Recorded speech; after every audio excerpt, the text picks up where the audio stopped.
Esta es ya la tercera llamada. Están recibiendo ya su rosa y están recibiendo su libro, Día Internacional del Libro y de la Rosa. Gracias por su asistencia. Sin más preámbulos, personaje de casa, alguna vez fue profesor aquí en Historia, el doctor Pablo Moctezuma.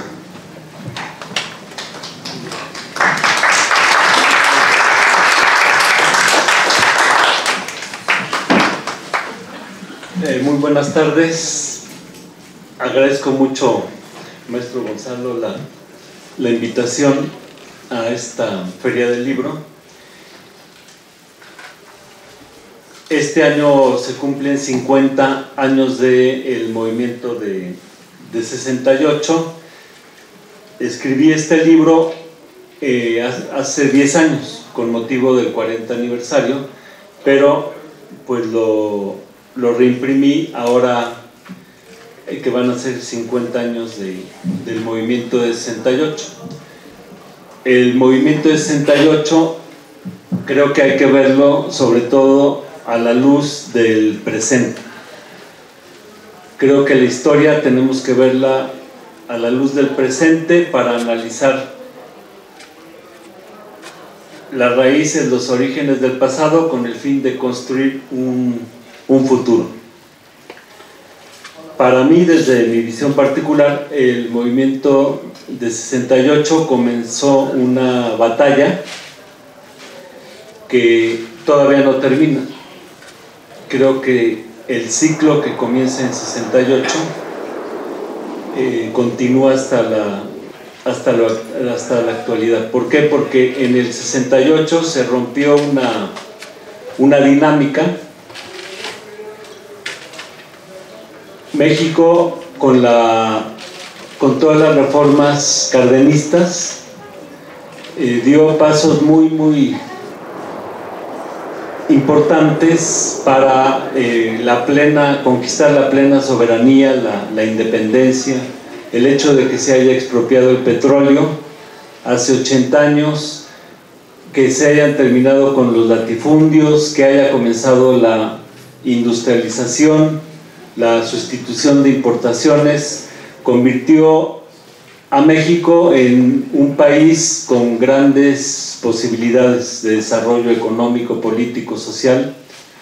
Digamos que México estaba a punto de convertirse en una potencia regional. Hubo un secretario de Estado gringo, Brzezinski, que declaró que Estados Unidos no podía admitir que una potencia como Japón se desarrollara al sur de sus fronteras. Al mismo tiempo, con las reformas cardenistas, empezó a desarrollarse un movimiento popular que cada vez agarraba más fuerza.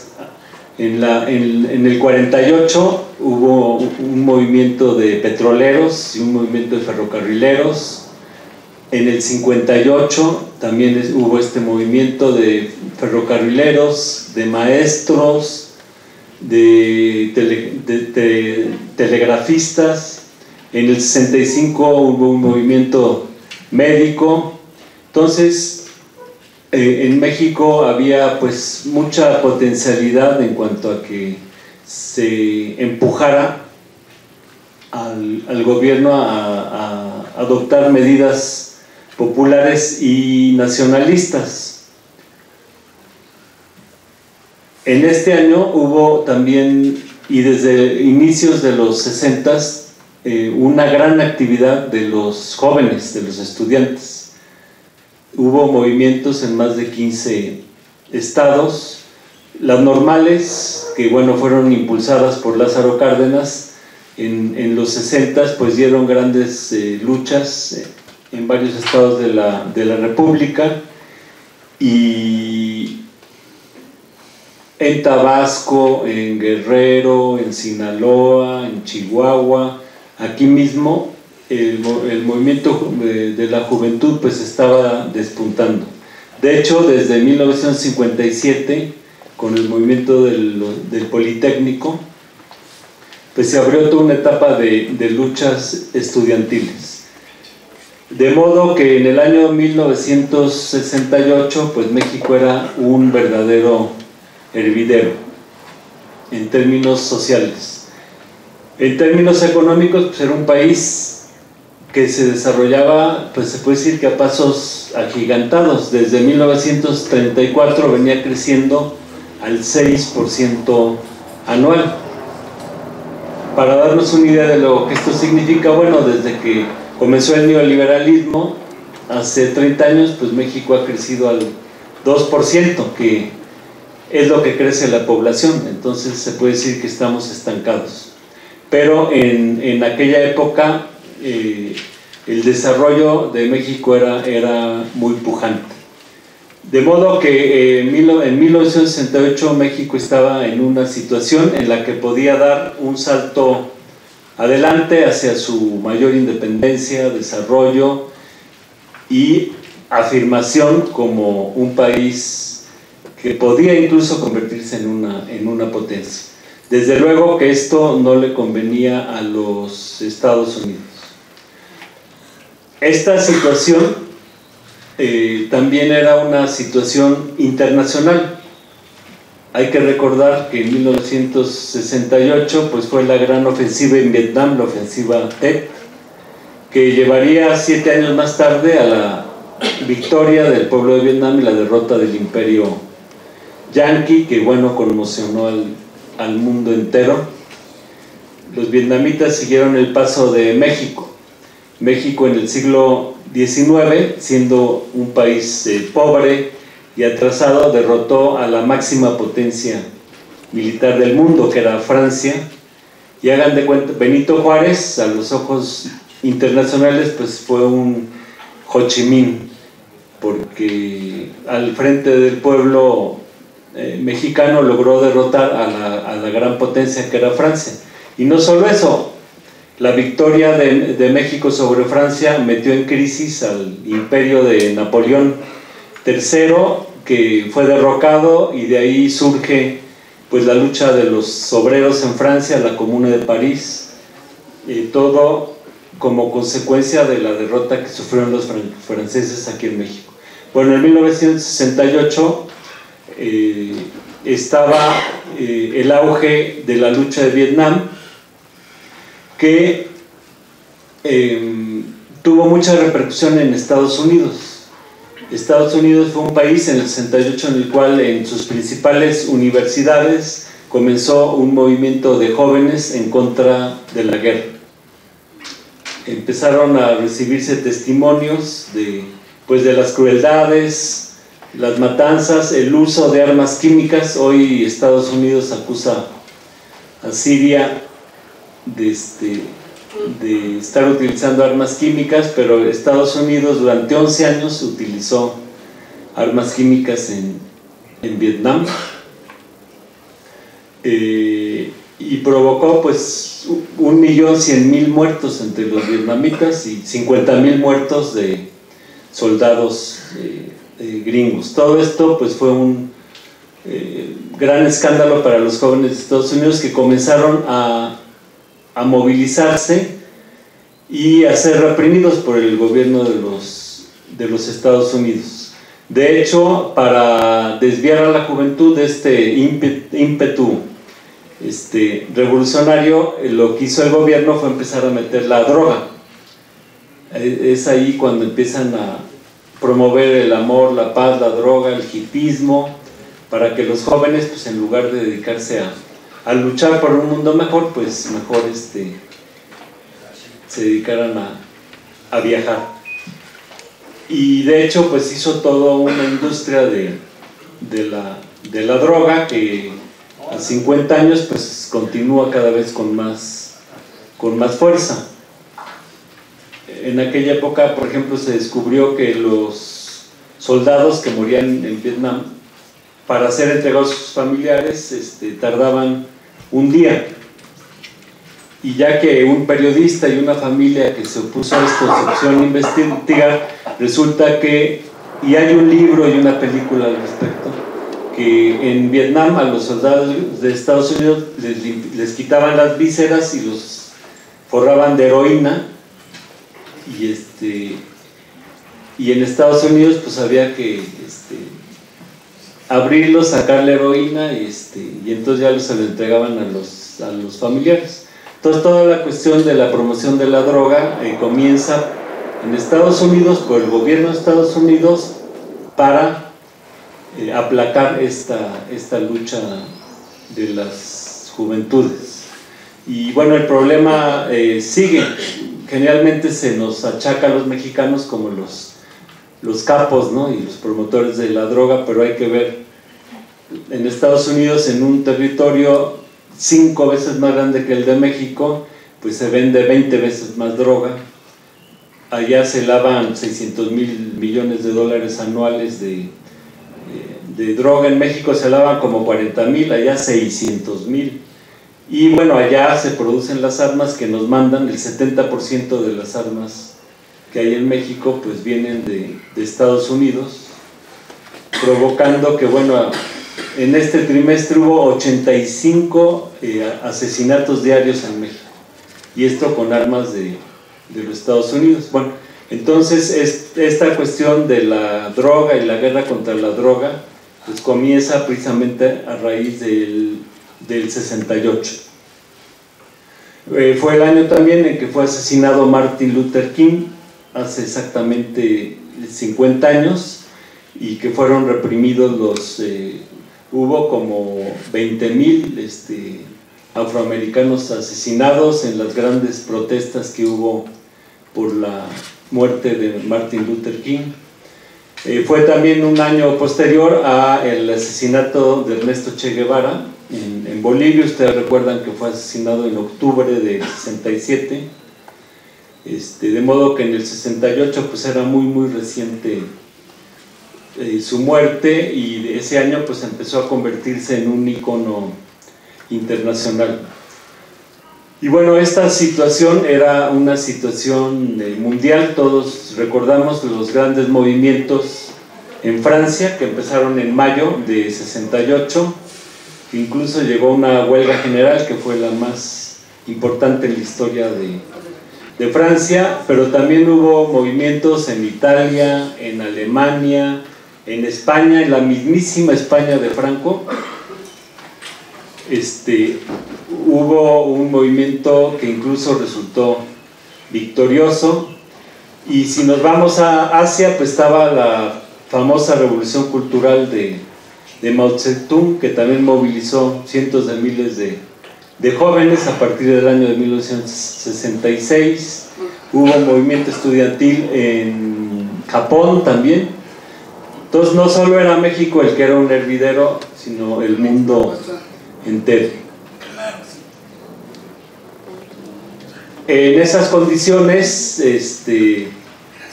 pues en el 68 hubo una batalla que iba a definir el futuro de México los próximos 50 años. Si iba a dar pasos hacia una situación de mayor independencia, autonomía, desarrollo, progreso, democracia, o si iba a ser sometido a las políticas de Estados Unidos y a una situación pues de mayor opresión. Todo la situación de la matanza del 2 de octubre y de la represión al movimiento fue en un inicio, bueno, esa es mi hipótesis que manejo en este texto, fue en un inicio provocado por el mismo presidente Díaz Ordaz. ¿Por qué? Porque en las Olimpiadas, en las últimas Olimpiadas, siempre había habido algún evento que manchaba la imagen del gobierno donde fueran las Olimpiadas. Por ejemplo, en Italia pues fue el secuestro y asesinato de Aldo Moro. En Alemania pues fue un comando palestino, secuestró a deportistas israelitas y fue un escándalo mundial. Díaz Ordaz estaba muy molesto por el hecho de que México fuera escogido como sede de las Olimpiadas, porque lo colocaba en la vitrina a nivel internacional. De hecho, el que promovió las Olimpiadas fue Adolfo López Mateos, pero eso no le gustó para nada a Díaz Ordaz. Díaz Ordaz ya heredó esta situación. Entonces, bueno, él se sintió muy inteligente y quiso dar un golpe preventivo para tener un pretexto de meter a la cárcel a todos los revoltosos y subversivos y tener las Olimpiadas en completa paz. De modo que los primeros eventos que desatan este movimiento pues son verdaderas provocaciones del gobierno. Una pelea entre dos, ustedes saben la historia, una pelea entre dos preparatorias,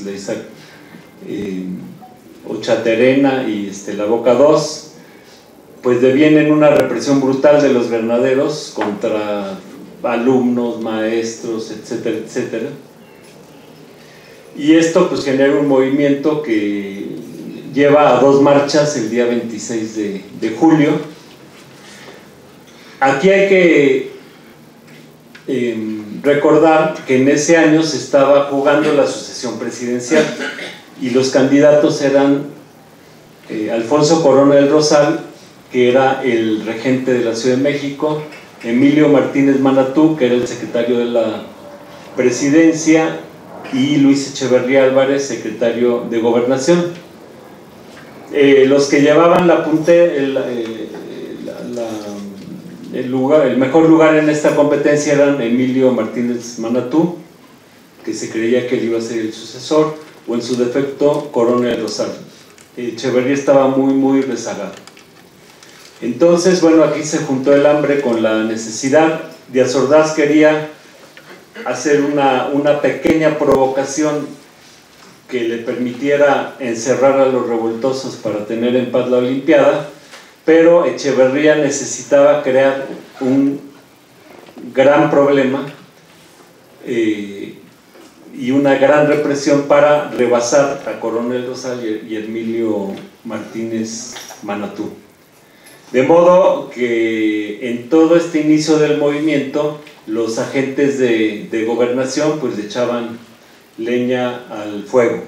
Por ejemplo, el día 26 de julio, que digamos ahí es cuando comienza el movimiento en forma, esta manifestación se da a raíz de los enfrentamientos entre las dos preparatorias. Ese día se juntan una marcha que era tradicional del 26 de julio a favor de Cuba y muy prendida porque acababan de asesinar a Che Guevara, y una marcha de politécnicos que estaba protestando por la represión que hubo a los preparatorianos. Pero ya estando ahí pues empezó el grito Zócalo, Zócalo, y estas dos marchas terminan dirigiéndose hacia el Zócalo, les mandan a los granaderos y hay un enfrentamiento. Pero casualmente en los botes de basura había piedras. ¿Quién llenó de piedras los botes de basura? Entonces los jóvenes empezaron a enfrentarse a los granaderos, y esto pues terminó en 8 muertos, 200 detenidos, o sea, en un zafarrancho en grande. Al mismo tiempo había provocadores asaltando a los transeúntes ahí en la calle Madero. En fin, ahí se vio desde mi punto de vista la mano de Echeverría, que quería pues crear un problema ante el cual Corona del Rosal no pudiera reaccionar. Esto provoca pues que los estudiantes se refugien en San Ildefonso. Entonces esto rebasa a Corona del Rosal y tiene que intervenir el ejército. Ustedes recordarán pues que hubo un bazucazo para romper la puerta de San Ildefonso y tal. Entonces en esta etapa Echeverría pues rebasó a Corona del Rosal. En los siguientes días se desarrolló, bueno, todo viene muy detallado aquí en este librito. Se desarrolló el movimiento con gran fuerza. una cuestión muy importante es que se unieron el POLI y la UNAM, que tradicionalmente habían estado divididos. Empezó a haber grandes manifestaciones, llegó a haber una manifestación de 100,000 manifestantes en el Zócalo y un clamor social por el diálogo.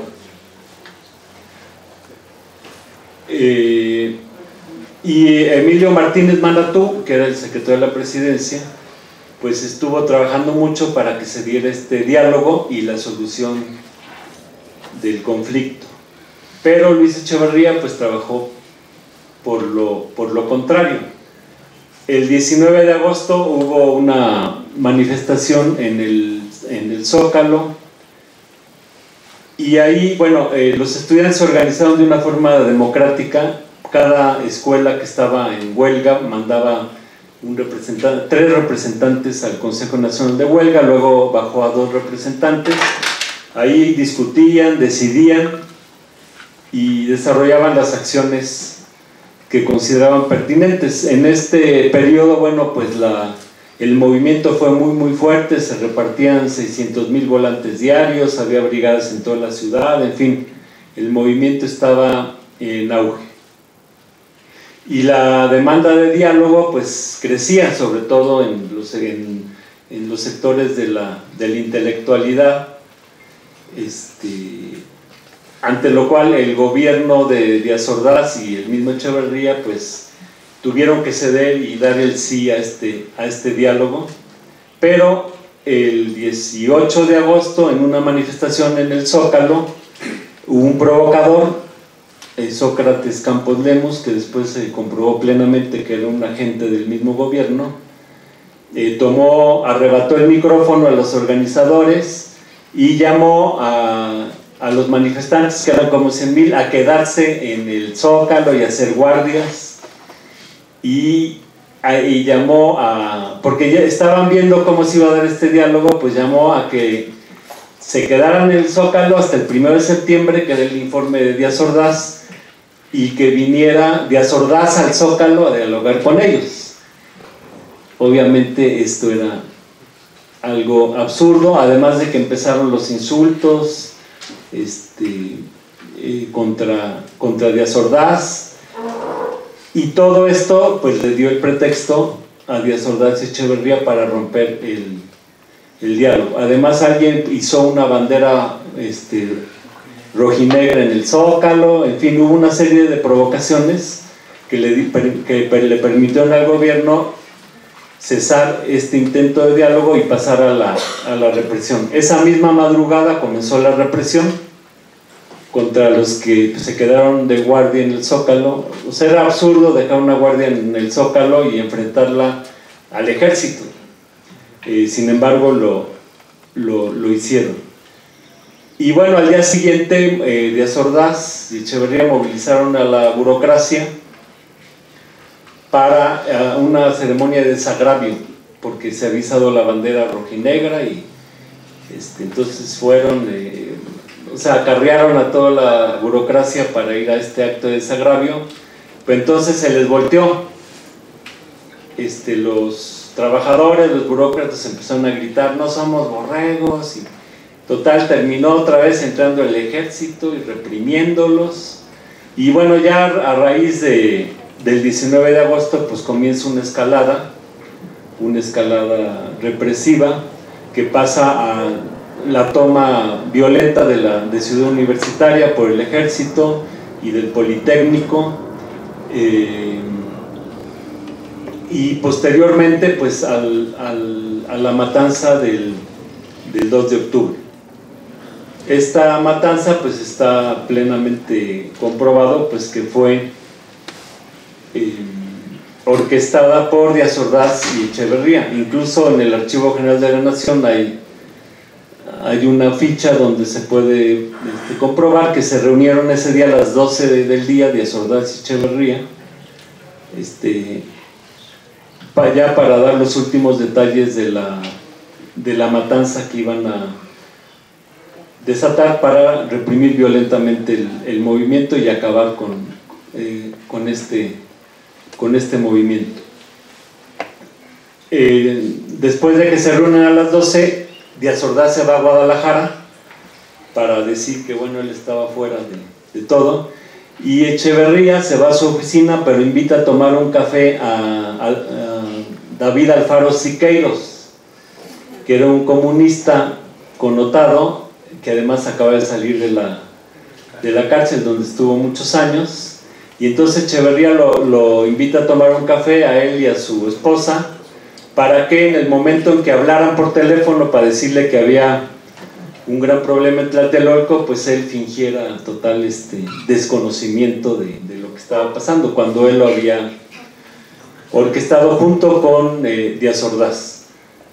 El método que usaron pues fue un método que ya habían usado antes, que es infiltrar dentro de los manifestantes provocadores armados que soltaran una balacera para que el ejército respondiera y se hiciera una matanza. Esto ya lo había hecho el gobierno en Guerrero, en Chilpancingo, en una matanza que hubo, me parece que en 61, y en San Luis Potosí, cuando el movimiento del doctor Nava hicieron lo mismo. En una concentración del doctor Nava hubo disparos de provocadores contra el ejército, y entonces el ejército disparó contra los manifestantes y disolvieron violentamente este movimiento del doctor Salvador Nava en San Luis Potosí.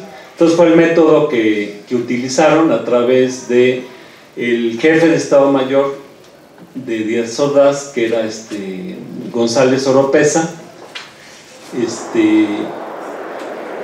que sembraron provocadores armados dentro de la manifestación, y colocaron también en un edificio de Tlatelolco francotiradores, de modo que cuando estaba desarrollándose el mitin, a donde habían asistido alrededor de 8,000 asistentes. Por cierto, lo que es la vida de lo que son las coincidencias, ese día pasaban en el cine ahí mismo en Tlatelolco una película que se llamaba La Trampa, y pues fue lo que pusieron al movimiento. Entonces estaban los 8,000 estudiantes, los francotiradores tiran contra la manifestación de los edificios, los estudiantes, los infiltrados le disparan al ejército, y entonces ya el ejército desata la represión, que bueno, fue ya ustedes saben cómo estuvo de terrible esta represión del 2 de octubre de 1968, pues con la cual pues se aplasta el movimiento. ¿Cuáles fueron las consecuencias de este movimiento? Las consecuencias las seguimos pagando. Bueno, en primer lugar, pues Díaz Ordaz ganó así, Echeverría ganó así la presidencia de la República, porque se ganó toda la confianza de Díaz Ordaz, que vio que fue el único, no era como el pusilánime de Emilio Martínez Maratú, que había fomentado el diálogo, o el torpe de Coronel Rosal, que no había sabido para el movimiento, sino que Echeverría, para Díaz Ordaz, pues era su verdadero brazo derecho y digno sucesor. Bueno, entre paréntesis cabe mencionar otro hecho que es muy importante, y es que, y también está plenamente comprobado, que Díaz Ordaz, Echeverría, González Oropeza, Fernando Gutiérrez Barrios, todos eran agentes de la CIA. Estaban dentro de un programa de la CIA que se llamaba Litempo. El Litempo 1 era el secretario particular de Díaz Ordaz, Ángel Bolaños. Litempo 2 era Díaz Ordaz, Echeverría era Litempo 8, Gutiérrez Barrios Litempo 12.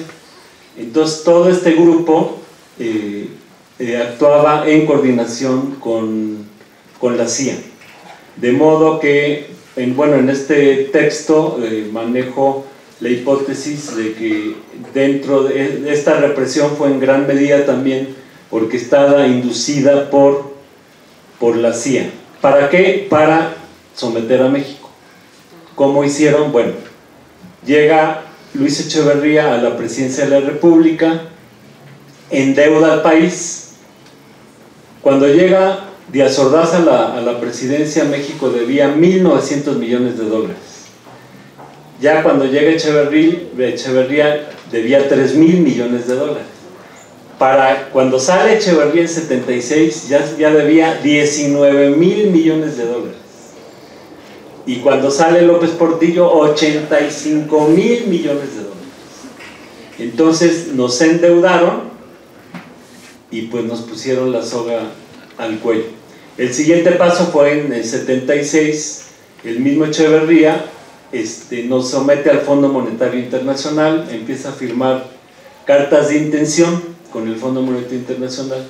Estas cartas de intención pues son verdaderos programas de gobierno pues, favorables en este caso a los Estados Unidos, que firmaba el gobierno mexicano. Ya endeudados con los 85.000 millones de dólares, llega la presidencia de Miguel de la Madrid, que bueno, tenía detrás de él y dirigiendo toda la orquesta ahorita se me olvidó su nombre, chaparrito, peloncito, orejón, ¿cómo se llama? Carlos Salinas, que en realidad pues era el que organizaba todo. De hecho,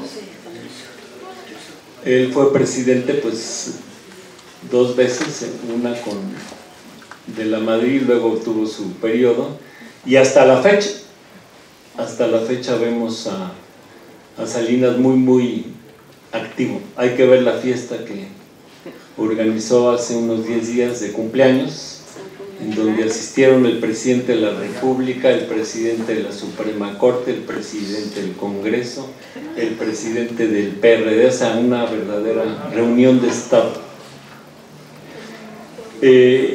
Ya en la época de Miguel de la Madrid, endeudados, pues empiezan a aplicar las políticas del neoliberalismo, que ustedes seguramente conocen, y posteriormente pues se aprueba el Tratado de Libre Comercio con Salinas, que destruyó la economía nacional, la industria, la agricultura. Este Tratado de Libre Comercio lo que implicó fue quitar las barreras arancelarias y los impuestos de importaciones para que pudieran circular libremente las mercancías. Nada más que la economía de Estados Unidos era 15 veces más fuerte que la de México, y la de Canadá era 2,5 veces más fuerte que la de México.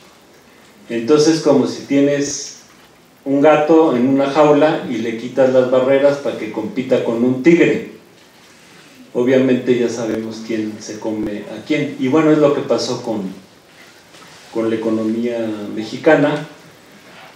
Y la situación que vive actualmente México pues tiene su raíz en esta derrota del 68 y pues toda la serie de medidas que han venido aplicándose desde entonces, que han convertido a México en un país sumamente sujeto al dominio extranjero. Vivimos un verdadero neocolonialismo. Tan solo en los sexenios de Fox y de Calderón salió más oro y plata del país que durante toda la colonia, durante los 300 años de colonia. Sabemos que ya actualmente ya el petróleo pues ya abrieron todo el Golfo de México y a las corporaciones extranjeras. En fin, toda esta situación desde mi punto de vista pues tuvo su origen en esta gran derrota del movimiento de 68. Al mismo tiempo, por otro lado, pues a raíz del movimiento de 68 comienzan a desarrollarse movimientos democráticos, comienza a haber una mayor conciencia en sectores de la población. Entonces, bueno, el pueblo pues también aprende, y creo que a 50 años de estos hechos pues tenemos mucho que aprender de aquello que sucedió, y sobre todo pues buscar que México pues salga de esta situación para que sea un país soberano, independiente, que las riquezas de nuestro país sean para los mexicanos, que haya un desarrollo en beneficio de las futuras generaciones, en fin. En esta vida, pues después de la noche sigue el día, y después de estos 50 años de oscuridad, pues tenemos que lograr que en México pues mejoren las cosas. Entonces, desde mi punto de vista, estos 50 años del 68 pues es una gran oportunidad de reflexión, y afortunadamente ya los hechos, lo que estoy argumentando en este libro, pues ya es algo plenamente comprobado, no son especulaciones, ya podemos atar cabos y saber realmente qué pasó en 1968. Pues es un libro pequeño, de ágil lectura, entonces pues espero que les guste.